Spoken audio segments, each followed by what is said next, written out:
اسے آخرت میں ملنے والا ہے۔ ختم اللہ علی قلوبہم وعلی سمعہم وعلی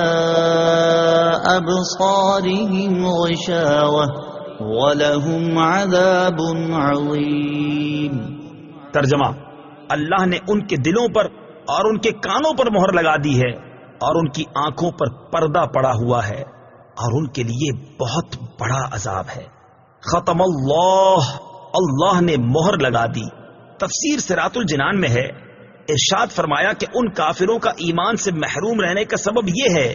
کہ اللہ تعالیٰ نے ان کے دلوں اور کانوں پر مہر لگا دی ہے، جس کی بنا پر یہ حق سمجھ سکتے ہیں، نہ حق سن سکتے ہیں اور نہ ہی اس سے نفع اٹھا سکتے ہیں، اور ان کی آنکھوں پر پردہ پڑا ہوا ہے، جس کی وجہ سے یہ اللہ تعالیٰ کی آیات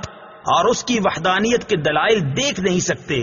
اور ان کے لیے آخرت میں بہت بڑا عذاب ہے۔ بعض کافر ایمان سے محروم کیوں رہے؟ یہاں یہ بات یاد رکھیں کہ جو کافر ایمان سے محروم رہے ان پر ہدایت کی راہیں شروع سے بند نہ تھی، ورنہ تو وہ اس بات کا بہانہ بنا سکتے تھے، بلکہ اصل یہ ہے کہ ان کے کفر و عناد،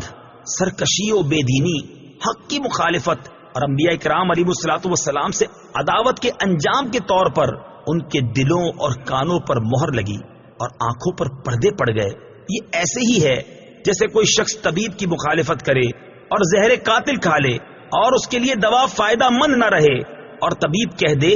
کہ اب یہ تندرست نہیں ہو سکتا، تو حقیقت میں اس حال تک پہنچانے میں